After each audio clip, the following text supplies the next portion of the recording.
Hello and welcome to my second knitting podcast. I'm so excited to be back. I really debated if today was a good day to film. I have just a little bit of time before I have to start work for the day. I work remote from my house, so my workstation is actually just over here. But I feel like I have enough time and I have so much that I want to share. I have 2 finished objects today and 1 work in progress. I had a few more whips last time, but I only worked on 3 of them. 2 of them I managed to finish, which I was so excited about. Both of these have been on the needles since, I believe, March and April of 2025. So they've both been on the needles for quite a while, and I was so happy to finally finish them. I focused in on the 2 that I thought were most likely to be finished by the next time I wanted to film, and I got them done. Though one of them has a tiny bit that I have left to do, but the knitting is done. It's just there's 1 other finishing or 2 other finishings that I need to do. But yeah, let's get right into it with what I'm wearing today. I'm wearing my finished Eva cardigan, and I will stand up so you can get a better view of this cardigan.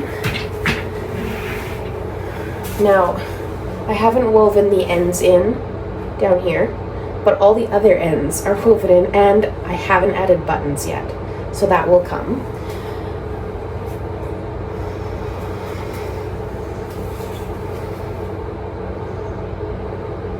So this is the Eva cardigan by Petite Knit. I knit the size XL, I believe, and honestly, this grew so much I could have gone down. I could have gone to the large.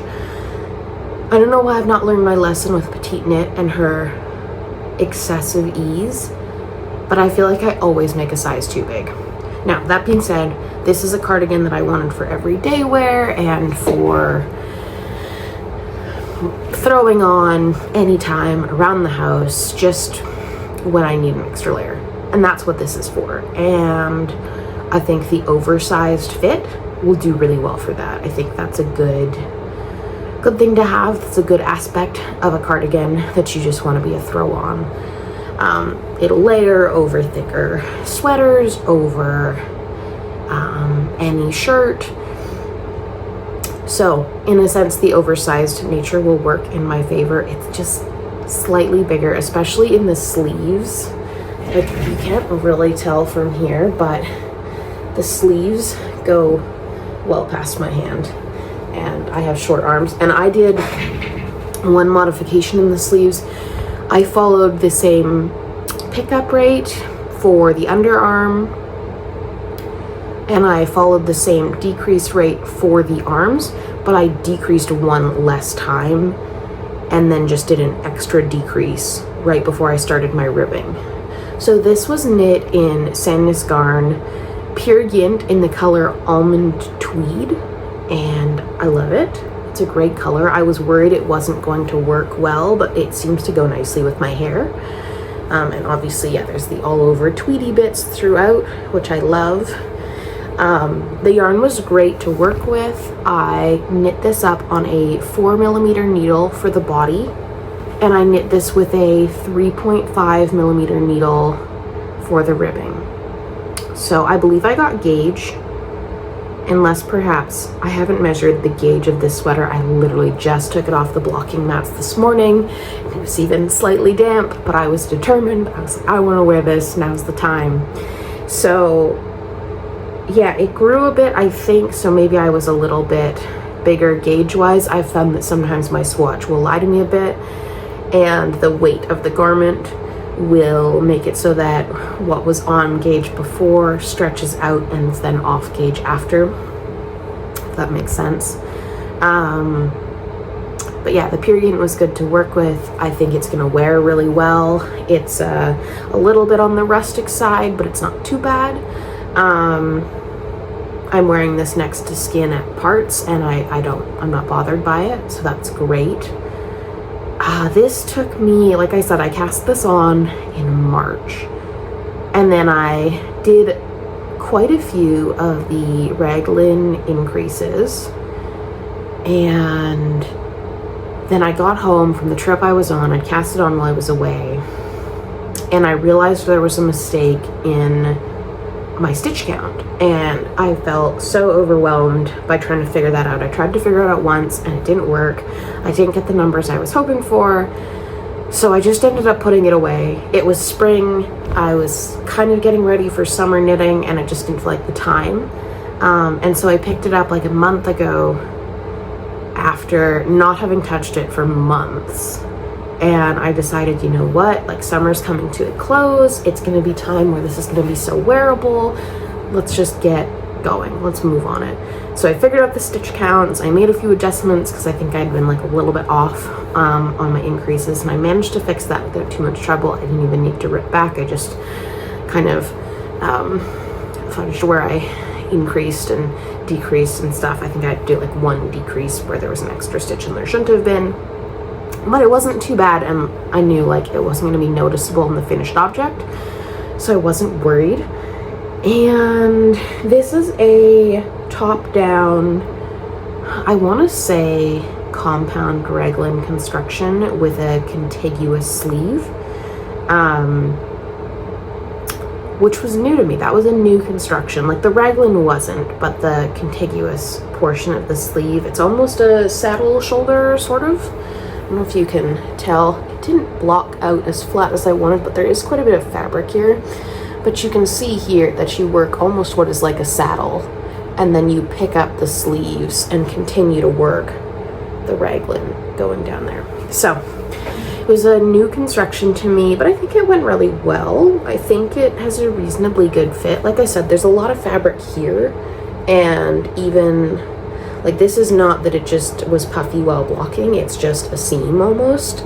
I don't know if I picked up stitches poorly or what exactly is occurring there, but it's not ideal. I don't know. Every time I knit a petite knit pattern, I'm like, I don't know if petite knit patterns are for me. And then I knit more. So maybe I just need to listen to my own advice and my own instinct and stop knitting petite knit patterns.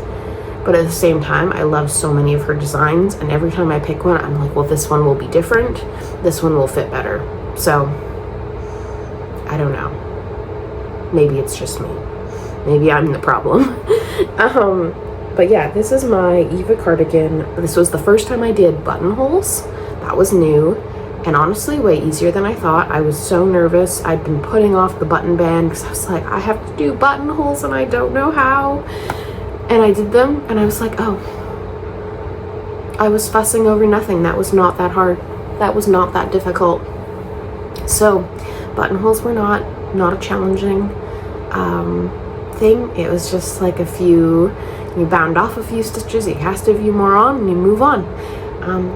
It's not that hard. It was 2 rows that were affected by this buttonhole, and I was like, oh, I stressed out about nothing, which is rare, or not rare. It's very very common for me to stress out about nothing. But it's fine. It's done. It's finished. The button band didn't take me long at all. I think I did it in like a day and a half.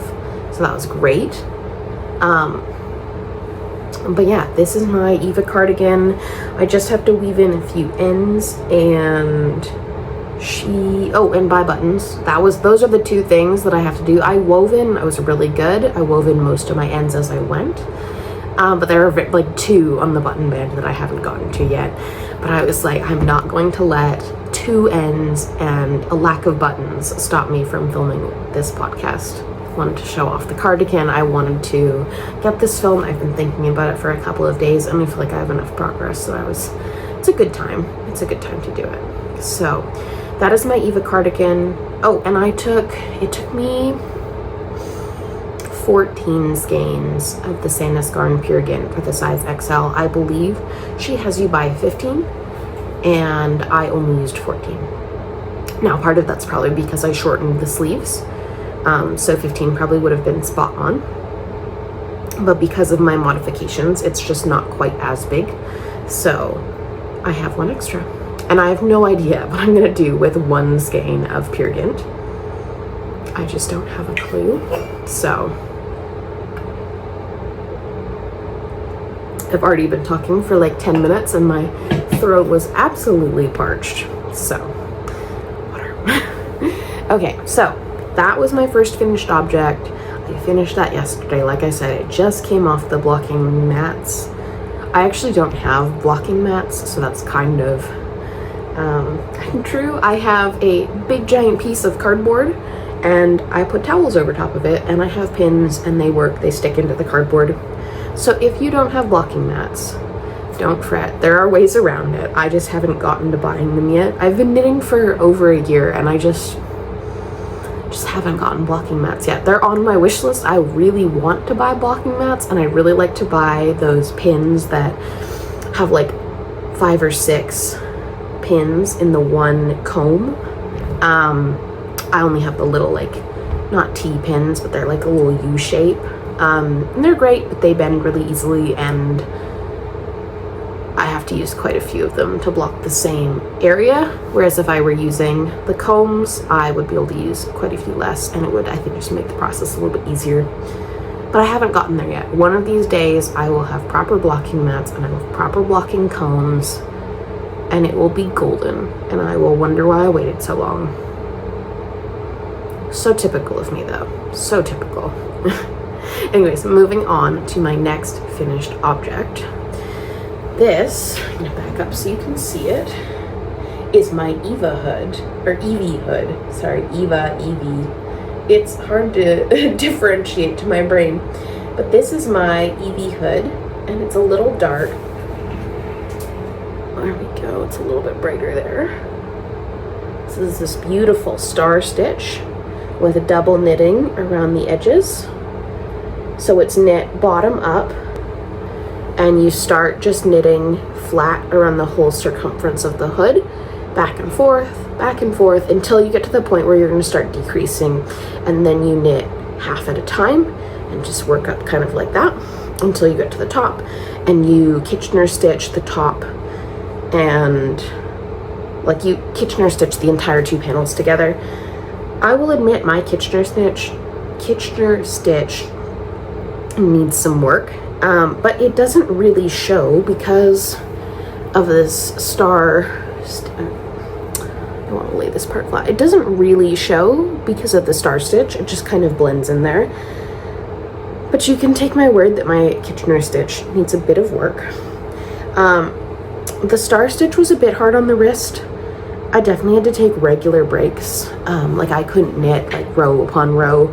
It's just a lot of, I think, knit 3 togethers too, so that it's just, it's a lot on the wrist. It's a beautiful pattern. This is by Rosy by Celine. She released this, I want to say in April. I think I knit it right away. I saw the pattern, I was like, that's adorable. I picked up yarn and got moving on it. I'm not going to try this on for you because it looks really weird in the wrong context. But I will put up pictures of Celine right here where she's wearing the hood, and you'll get a better sense of what it's supposed to look like. And I will take some finished object photos in the winter. We're just ending September here, and I would like to put this on when there is snow on the ground, which in Alberta, that won't be long. Probably not October, but probably November we will have snow, and then I will wear this out. I might even wear it in the fall if it gets really chilly. It just kind of depends on the temperature, but I want to wear this with one of my long, I don't know if it's a pea coat, but one of my long coats that I tend to wear a lot in the fall. I want to wear it with this, and so then I will take finished object photos, and those will be on my Instagram. So if you don't follow me on Instagram, it is linked in the description below. You're welcome to pop on over and see my knitting Instagram. It has a lot of my past work in progress and finished objects, so if you want to see what I worked on before I started podcasting, that's a great place to go do that. And I also have my Ravelry linked below. I am not as fastidious as I should in taking Ravelry notes. I'm trying to be better. But if you do have any questions about anything I've knit, feel free to pop it in the comments below, and I will answer as best I can if I remember.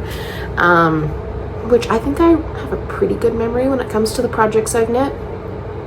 But yeah, if you have questions, just pop them in the comments. I will get to them and answer to the best of my ability. Yeah, a little bit of a tangent there, but I will link those below so you can check them out if you'd like. This hood was knit in, it was double-stranded, knit in a fingering and a mohair. So I used the Cumulus Mohair. It's since been renamed, but it's the Mohair by Sunday Fibre Co. I love their yarns. I adore them. I've only knit with this, but I've very much considered picking up skeins of their sock yarn in local yarn stores, and I really, really wish I could go to Knit City because they will be there, which I think is happening this weekend. So that's tomorrow. Wow.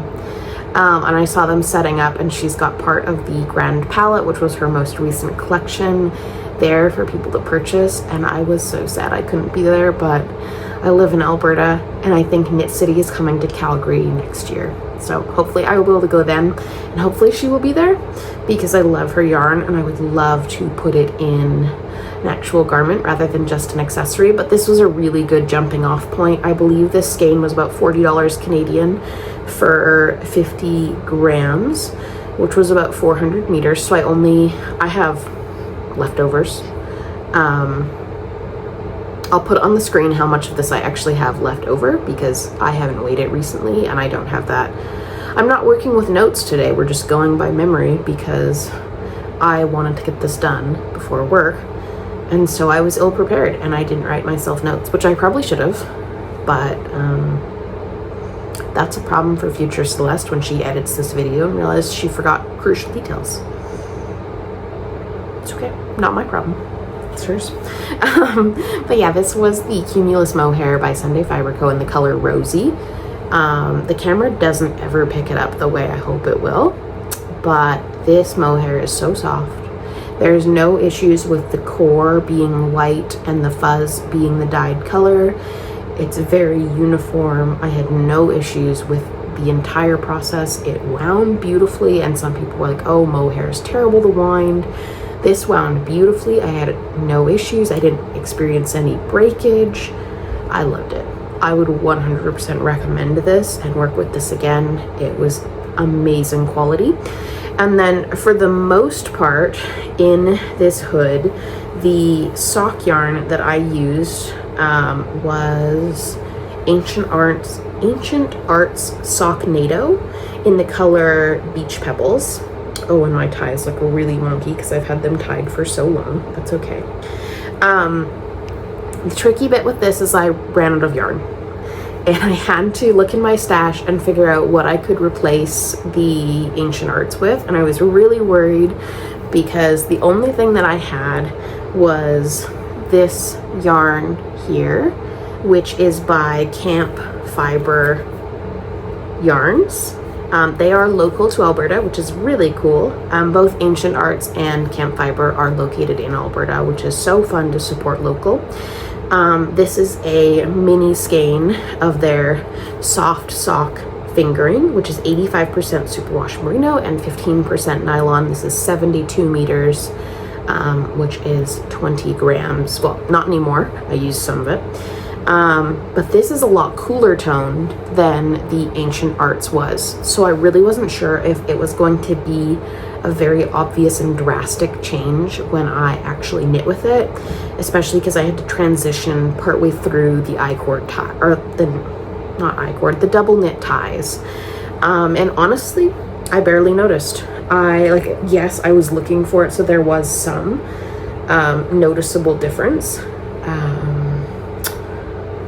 The tie is really crinkled, but even the camera, because I think I transitioned, okay, you can see it there. So that's about where I transitioned, and you can see it gets a little cooler, but overall the mohair overpowered the mohair enough that it was barely really noticeable, and you wouldn't know to look for it. It's not obvious unless you were looking for it. You wouldn't be able to tell. So I was really pleased with that. I spent far too long fretting over, what do I do? Do I go buy a whole new skein just for this last bit of ties? Do I do I just like try to find something else that I don't have in stash and buy a different color? And I just settled on the fact that I didn't want to buy any more yarn. I wanted to use up what I had. And so I settled for this, and honestly, it worked out great. I shouldn't have fussed so much. It was fine. So that is the Evie Hood. The double knit ties took forever. Felt like I was knitting double knit ties for eternity.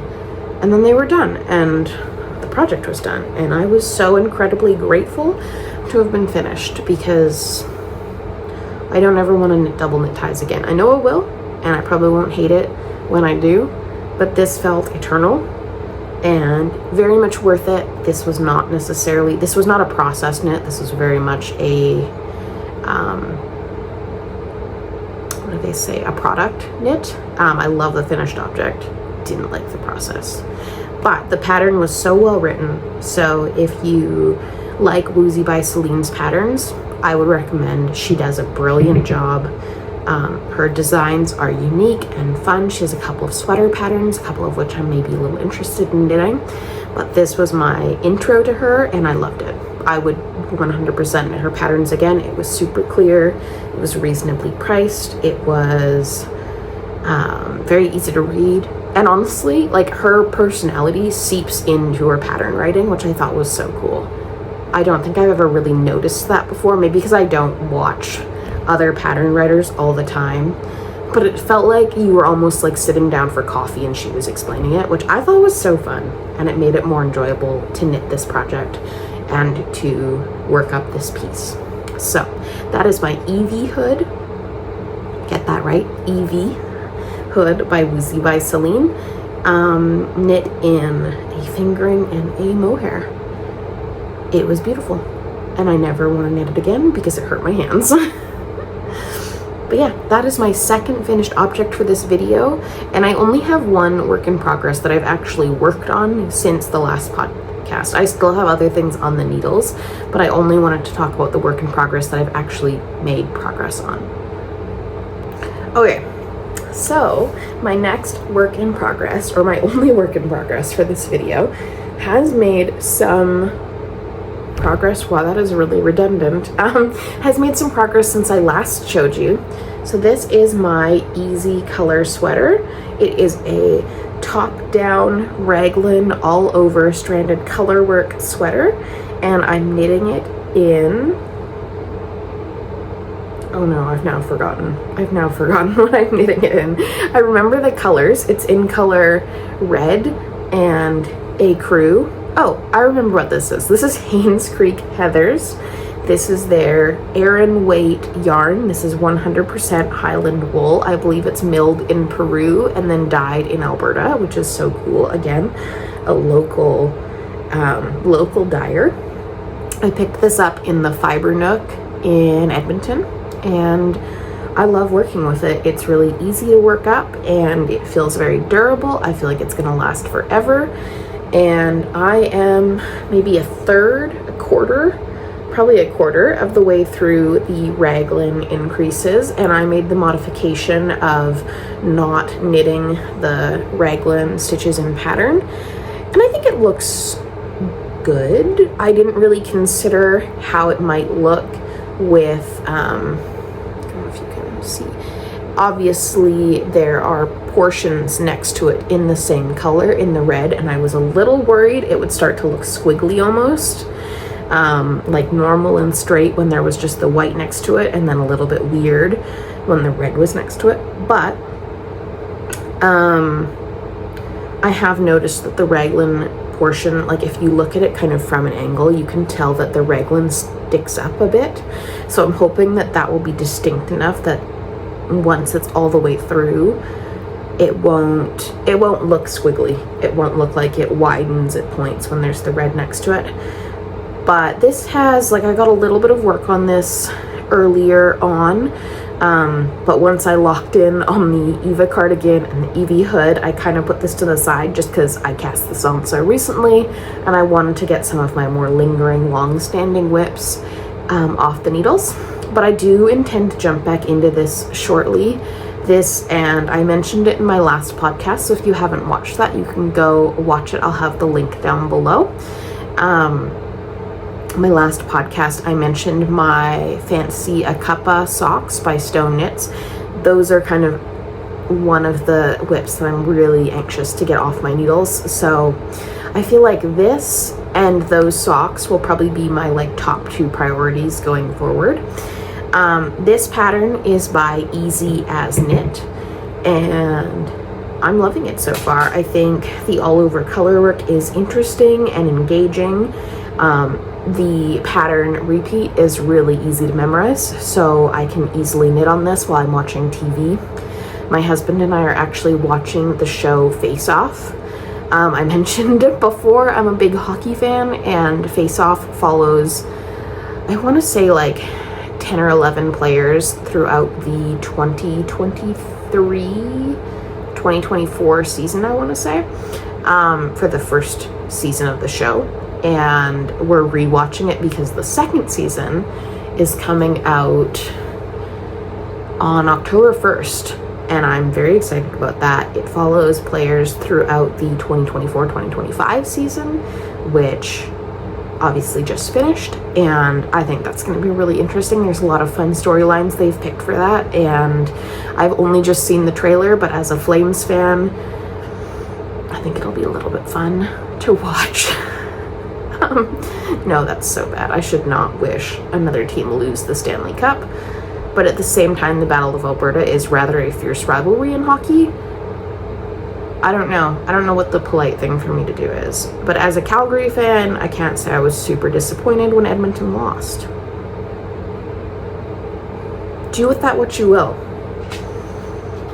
It's a strong rivalry.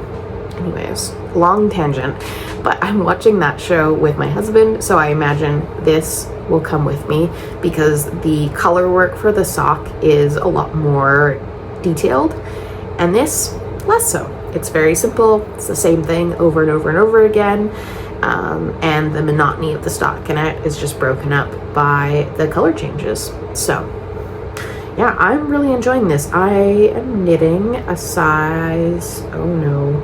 See, this is why you have notes. This is why you have show notes, and I don't have them today. So I will put the size somewhere on the screen, probably in the right or left corner.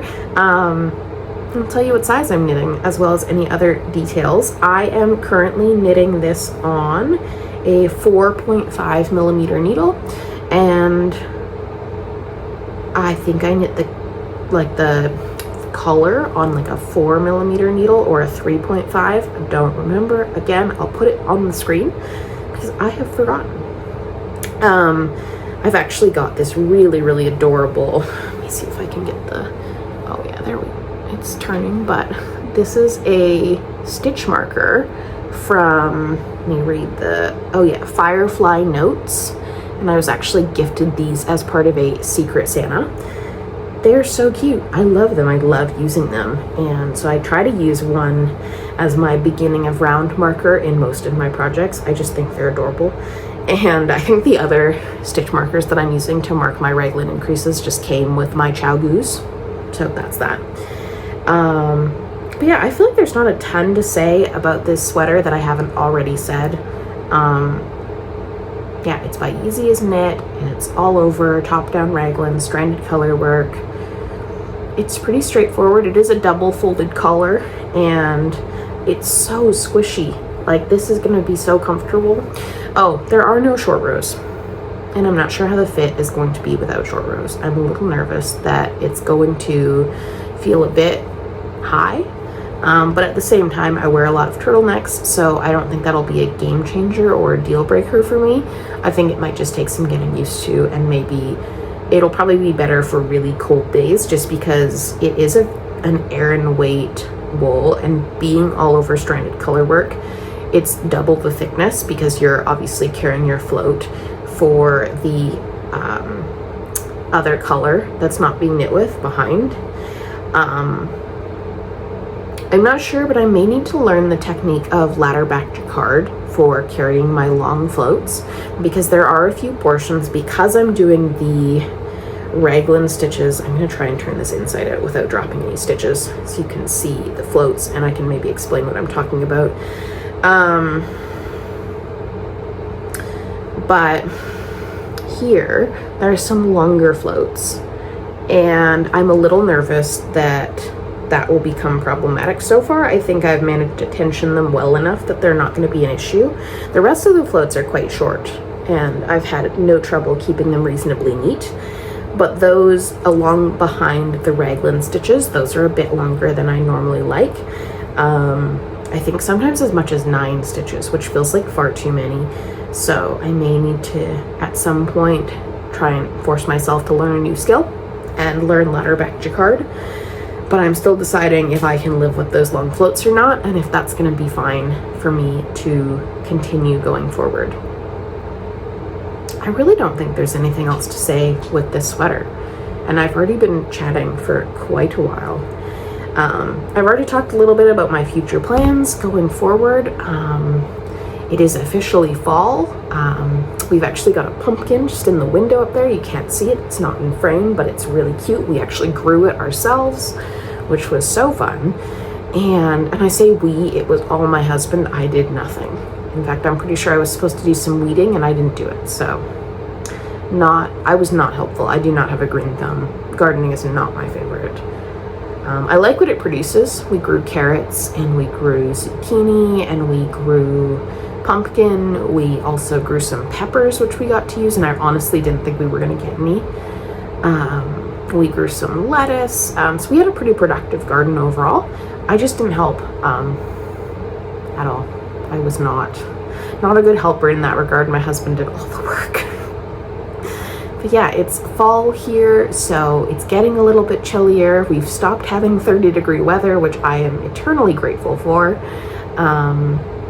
Yeah, it's getting to sweater season, and I'm really excited. The fall drinks are out at Starbucks, and so I've been a little obsessed with I think it's the pumpkin cream chai.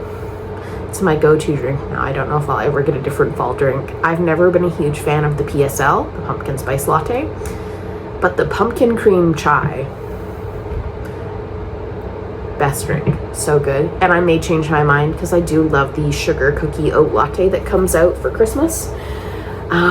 But we'll see. This pumpkin cream chai is really good. It's caught me by surprise. I didn't expect to love it like I do, and I don't know if I will be really sad when it goes away. Of course, I have to love a good seasonal drink, but that's okay. Hopefully, if nothing else, they bring it back next year.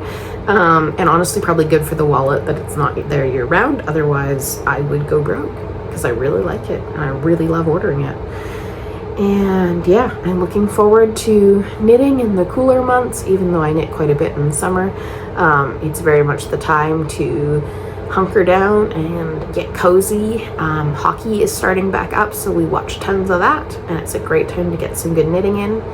But yeah, thank you so much for joining me. Thank you for watching. If you liked what you saw, I'd love it if you could like this video and subscribe for future. I try to post either weekly or bi-weekly, depending on when I have finished objects to show. And if there's anything you think you'd like me to discuss, I was thinking of maybe doing a video on the yarn stores in Alberta that I've been to and what I thought of them, which ones maybe I'd recommend. So if that's something you'd like to see, let me know. And yeah, if you have any comments on what I've knitted or any questions about anything I've knitted in the past, like I said, I'll link my Instagram in the description, and I'll also link my Ravelry so you can go check out what I've knitted previously. But that's it. I think we'll wrap it up there. Thank you for joining me, and I hope you enjoyed yourself. I hope you had something fun to knit on while you watched, and I'd love to hear what that is as well. If you were knitting on something, let me know. And yeah, I'd want to build a little bit more community on here if possible. So yeah, have a great weekend.